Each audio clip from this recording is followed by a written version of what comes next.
Major Damien Frost stood at rigid attention as Admiral Blackwood presented him with the Stellar Cross for valor during the siege of New Thessaly. The weight of the medal felt insignificant compared to the weight of the lives lost under his command. And as a personal token of the Alliance's gratitude, Blackwood announced with a smile that didn't reach his eyes, a special war prize. Two guards dragged forward a figure in gleaming obsidian shackles. She was tall and lithe, with iridescent copper skin that shimmered despite the harsh fluorescent lighting. The alien woman's head was bowed, rich violet hair cascading over her face, but Damien could see the proud set of her shoulders despite her restraints. A Taurian warrior priestess, Blackwood explained like he was describing the features of a new vehicle. Captured at the fall of Keltharsis, quite valuable. They're usually too proud to be taken alive. Damien's stomach churned. This was why he'd fought, for the right to enslave those they defeated. "Sir, I don't." "Don't be modest, Major," Blackwood cut him off. "After your heroics breaking their final defensive line, you deserve a trophy. She's yours. Use her however you see fit." The ceremony concluded with forced applause. Damien was handed the chain connected to the woman's restraints like he was being given a pet. He accepted it without comment, aware of the eyes watching him, measuring his reaction. In his private quarters, Damien observed the alien woman. The official files called her species Taurian, a race of fierce warriors from a mineral-rich world the Alliance had coveted. She stood utterly still in the center of the room, eyes downcast, waiting. "Can you understand me?" he asked softly. A slight incline of her head was the only response. "My name is Damien Frost." He approached slowly, setting the control key for her restraints on the table between them. "I want you to know that I don't agree with this practice." The Taurian woman's eyes flickered briefly to the key, then back to the floor. "I'm going to remove those restraints," he said. "You have my word that no harm will come to you here." For the first time, she raised her head. Her eyes were extraordinary, concentric rings of gold and amber that seemed to glow from within. They were filled with suspicion and defiance. "My word may mean nothing to you," Damien acknowledged, "but I'm offering it nonetheless." He activated the key. The shackles around her wrists and ankles hissed open and clattered to the floor. She stared at them, then at him, clearly bewildered by this unexpected development. "Do you have a name?" he asked. A long pause followed before she spoke, her voice low and melodic despite its roughness from disuse. "I am Alara Venshari, Battle Sentinel of the Third Sphere." "Sentinel Alara," Damien said with a respectful nod. "I cannot immediately return you to your people without raising alarms, but I promise I will help you find a way home." Alara's eyes narrowed. Why would a human commander help his enemy? "Because I didn't fight this war to enslave people," Damien replied. "I fought because I was told we were protecting our colonies from aggression. By the time I realized the truth, I was already too deep." He walked to a cabinet and removed a medkit, placing it on the table. "You're injured. Please treat your wounds. There's food and clean water. The bathroom is through that door. This room locks from the inside. You can secure it when I leave." Alara watched him with calculated intensity. "This is a test." "No test," Damien said. "Just a choice. I'm choosing not to be what they expect me to be." He moved toward the door. "I'll return in the morning. We'll need to maintain appearances in public, but in private, you are not my prisoner." As he reached the door, her voice stopped him. "Major Frost," Alara said, the formal title sounding strange in her accent. "What do you gain from this deception?" Damien looked back at her, seeing not an alien creature but a person stripped of everything except her dignity. A dignity she clung to fiercely. "The chance to finally do something right in this damned war," he answered honestly. As the door closed behind him, Alara stood motionless, staring at the fallen shackles at her feet, symbols of a captivity that had somehow become more complicated than simple chains. The first week of their uneasy arrangement passed in a delicate balance of caution and curiosity. In public, Alara followed Damien with downcast eyes, playing the role of subjugated prize. In private, they circled each other with growing fascination. "Your military tactics are impressive," Alara admitted one evening, studying the battle simulations displayed on Damien's tablet. "At Verith Canyon, you sacrificed advantageous high ground to draw our forces into the ravine. I lost 12 warriors to that maneuver." Damien winced, I didn't know you were there. I commanded the eastern flank, she said, her voice neutral but her eyes flickering with remembered pain. You were doing your duty as was I. Damien shut off the display, a duty I've begun to question. Ilara's copper skin caught the lamplight as she settled into the chair opposite him. She no longer flinched when he moved suddenly, and she'd stopped checking the door every few minutes, small victories of trust. The Alliance claims your people attacked unprovoked, Damien said, but I've seen enough to doubt our propaganda. The first human ships entered our sacred asteroid belt, Ilara replied. We sent warnings, they were ignored. Their conversation was interrupted by the door chime. Ilara immediately slid to the floor beside Damien's chair, assuming her proper position as Damien called out permission to enter. Lieutenant Colonel Vance strode in, his cold eyes immediately finding Ilara. Frost, he nodded curtly, I see your pet is well behaved. Can I help you, sir? Damien kept his voice neutral despite the disgust rising in his throat. Just checking on the Alliance's investment. Word is you're keeping this prize all to yourself. Vance circled Ilara like a predator. Taurian females are known for their resilience. Several officers would pay handsomely for an evening's entertainment. Damien's hands clenched. The Admiral gave her to me, sir. I don't share my possessions. Possessive, aren't we? Vance smirked, reaching down to grasp Ilara's chin. Let's see what the fuss is about. Before his fingers could touch her, Damien was on his feet. Sir, with respect, touch her and I'll break your hand. The room froze in tense silence. Vance's eyes narrowed dangerously. Careful, Major, that sounds like insubordination. He straightened his uniform. Admiral Blackwood will hear about your attachment to enemy contraband. After Vance departed, Ilara rose to her feet. You shouldn't have done that. You've made yourself a target. He had no right, Damien said, still seething. In war, the victors claim all rights, Ilara replied bitterly. Not this victor, Damien insisted. He hesitated, then added, I've been transferred to Research Division Oversight. They want me to help interrogate captured Taurian technology specialists. Ilara's eyes widened, including me. They don't know your background yet, Damien said, but they're processing all Taurian prisoners. It's only a matter of time before they realize you're not just a common soldier. What will you do? She asked, studying his face with those penetrating amber eyes. Help you escape, he answered without hesitation. I've been requisitioning supplies, memorizing patrol schedules, but first I need to know if you trust me. Ilara was silent for so long that Damien thought she wouldn't answer. Finally, she moved closer, her fingers lightly brushing his arm, the first time she had initiated contact. When I was captured, I prayed for death, she confessed. I expected cruelty from humans, instead I found compassion in you. Her voice softened. Yes, Damien Frost, against all logic, I trust you. Later that night, as Ilara slept in the bedroom, Damien had insisted she take it while he used the couch. Damien received the notification he'd been dreading. Ilara Venshari was to be transferred to advanced interrogation at 600 hours. They would have to move tonight. The military compound slept under the purple glow of twin moons. Damien moved silently through shadows, a duffel of supplies slung over his shoulder. His access codes wouldn't work after the discovery of his unauthorized equipment requisitions, but he had backup plans. In his quarters, Ilara was waiting, her hair braided tightly in the traditional Taurian warrior style. The comfortable clothes he'd provided were replaced with the practical jumpsuit he'd smuggled from storage. Status? She asked, all softness gone from her voice. This was Battle Sentinel Ilara, now focused, alert. Security's been heightened near the shuttle bays, Damien reported, handing her a compact stun pistol. We'll need to create a diversion. Ilara weighed the weapon in her hand. You're arming your enemy, she observed. I'm arming my ally, he corrected. We have 10 minutes before the night patrol changes. Ready.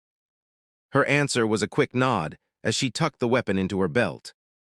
The first part of their plan worked flawlessly. A small explosive device in the Eastern Barracks waste disposal unit drew security away from their intended path. They moved through maintenance tunnels, avoiding camera zones Damien had memorized. They were within sight of the shuttle bay when alarms screamed to life. They've discovered your empty quarters, Ilara said, accelerating her pace. Or Vance set a trap, Damien replied grimly. He's been watching too closely. They rounded a corner to find 3 armed guards blocking their path. Major Frost, one called, raising his weapon. Step away from the alien prisoner. This is your only warning. What happened next unfolded in heartbeats. Alara moved with blinding speed, disarming the closest guard before Damien could even react. A stun blast caught the second guard, but the third got off a shot that grazed Damien's shoulder, spinning him against the wall. Alara eliminated the final guard with brutal efficiency, then pulled Damien to his feet. You're injured. It's nothing, he winced. Keep moving. They reached the smallest shuttle, the one Damien had subtly prepared over the past week, and sealed themselves inside. As Damien initiated launch sequences, Alara manned the defensive systems. They're mobilizing interceptors, she warned, studying the tactical display. The shuttle lurched skyward, breaking atmosphere as pursuit ships scrambled behind them. A barrage of warnings lit up the console. They're ordering us to return or be fired upon, Damien announced. Alara's fingers flew over the controls, redirecting auxiliary power to rear shields. The first impact knocked them sideways. Damien compensated, pushing the engines beyond safety parameters. We need the jump drive, 3 more minutes to charge. Another hit sent Alara sprawling across the cabin. Damien reached for her instinctively, pulling her back to her station. Their eyes met briefly, fear and determination mirrored in both. 2 minutes, Damien counted down. Can you jam their targeting systems? Alara nodded, executing the complex sequence he'd taught her days ago. As the pursuing ships momentarily lost lock, Damien executed a desperate maneuver, skimming the planet's upper atmosphere to gain momentum. Jump drive charged, Alara announced triumphantly. As Damien reached for the activation switch, a final blast rocked the shuttle. Warning lights cascaded across the console. The cabin filled with smoke as systems failed. We're losing power, Damien coughed. Jump drive's still operational, but navigation's compromised. We'll be flying blind. Alara moved to his side, her hand covering his on the jump drive control. Then we leap together, she said. Their fingers interlaced as they activated the drive. Stars streaked to light, and the shuttle hurtled into the unknown. Hours later, systems stabilized in deep space. Damien finished bandaging his wound with Alara's help. Her fingers lingered on his skin, her touch no longer clinical but gentle, exploring. Why did you really help me? She whispered. Instead of answering with words, Damien slowly leaned forward, giving her time to pull away. She didn't. Their lips met in a kiss that bridged worlds, uncertain, tender, and filled with promise. The trading outpost of Helios Drift existed in legal limbo, technically under Alliance jurisdiction, but too remote and profitable to police effectively. Perfect for fugitives seeking anonymity among its labyrinthine markets and crowded habitation rings. Damien and Alara had traded their damaged military shuttle for modest quarters and new identities, carefully crafting their cover as independent salvage operators. Their small apartment overlooked the bustling lower markets, where species from a dozen worlds haggled over everything from exotic spices to starship parts. Hold still, Alara murmured, applying healing salve to the plasma burn on Damien's shoulder. The wound reopened during your shift. Worth it, Damien replied. I secured us passage on a supply freighter headed toward the outer colonies if we need to move quickly. Alara's fingers continued their gentle work, but her expression darkened. The outer colonies border Taurian space. You mean to return me to my people? I promised you freedom, Damien said. That includes the freedom to go home. She secured the bandage and sat beside him on their narrow bed. Over the past weeks, the initial awkwardness between them had evolved into comfortable intimacy. They shared the small living space with an ease that surprised them both. Home, Alara repeated the word like she was testing its meaning. My world will be different now. Those who were captured are considered tainted. Many will shun me. I didn't know, Damien said quietly. There is much about each other we still don't know, she replied, reaching for a small wooden box she kept near their bed. From it, she withdrew a crystalline pendant that caught the light in mesmerizing patterns. This is a soul stone, she explained, placing it in his palm. Taurian warriors carry them as remembrance tokens. The patterns record emotions. She guided his fingers across its surface. Feel here, these ridges formed the day you removed my shackles.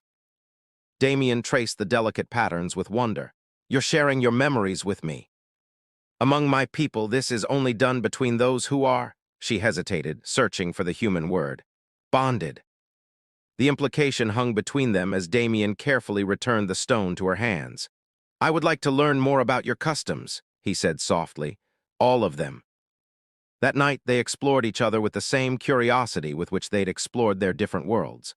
Copper skin against pale, whispered translations of Taurian endearments, the discovery of unexpected similarities in pleasure.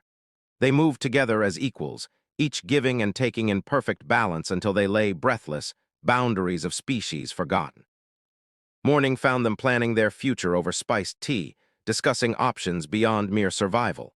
The dream they dared not voice aloud, of somehow using their unique bond to broker understanding between their peoples, seemed less impossible with each passing day.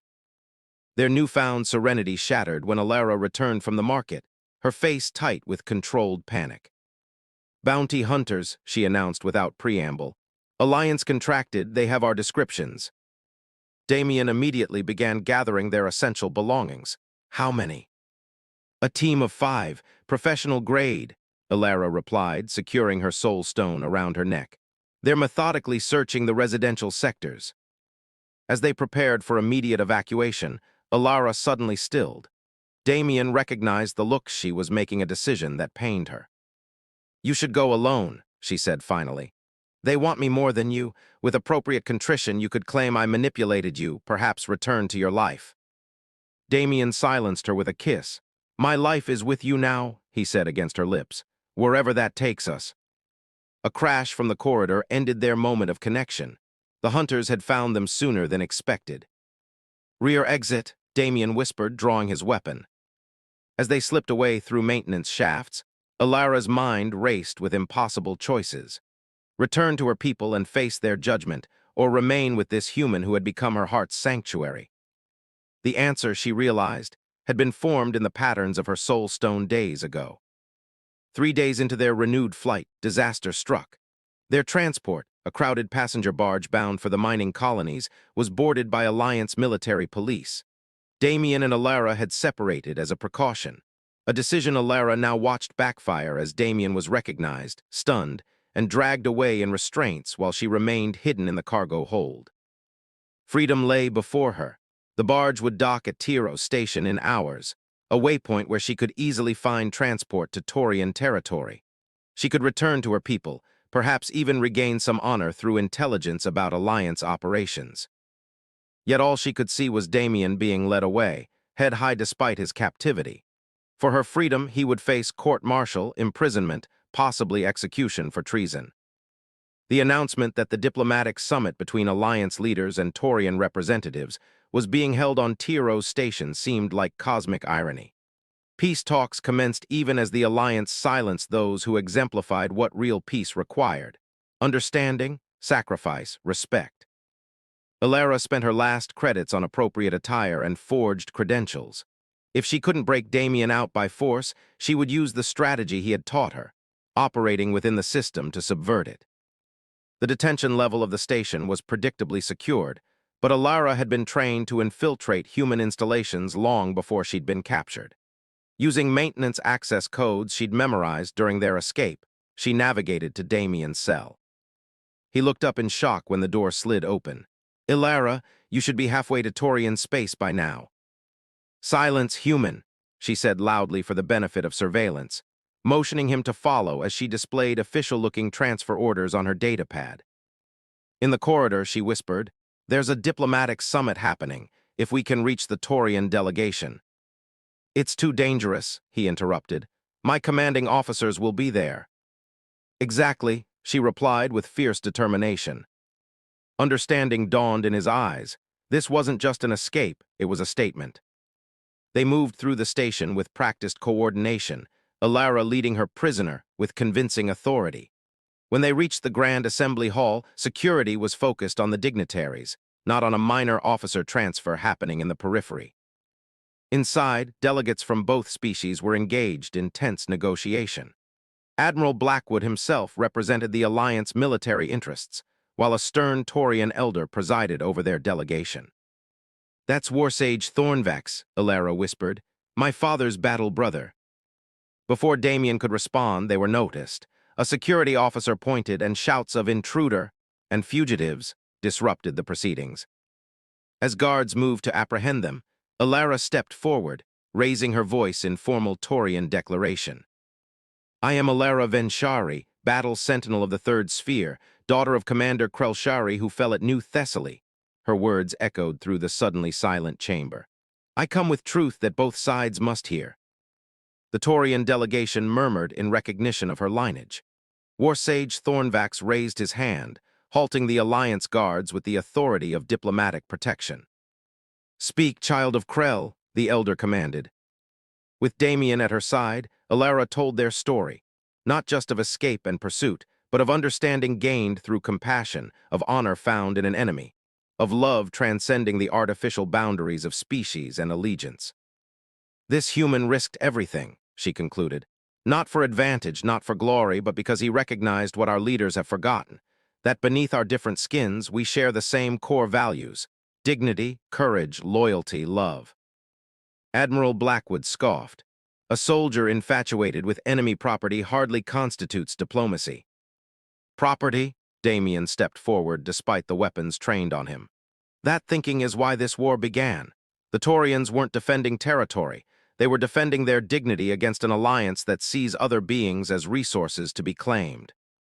Warsage Thornvax studied them both with ancient, knowing eyes. "The battle sentinel speaks truth," he finally proclaimed. "And this human demonstrates the respect that must form the foundation of any lasting peace." In the hours that followed, their personal journey became a catalyst. Damien provided Alliance atrocity reports he'd secretly documented.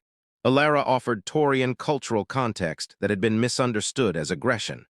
Together, they created a bridge between worlds that diplomatic formalities had failed to build. When the summit concluded 3 days later, preliminary accords had been reached.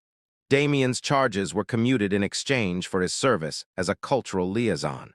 Alara was welcomed back among her people not with shame, but respect for her unique perspective. As twilight painted Tiero's station in lavender hues, they stood together at a viewport, watching shuttles from both delegations prepare for departure. "Where will you go now?" Damien asked, fingers intertwined with hers. Alara turned to him, her soul stone glowing warmly at her throat. "The question," she corrected, "is where will we go?" Their kiss sealed a promise stronger than any diplomatic treaty, a testament that even in the aftermath of war, enemies could become not just allies, but beloved.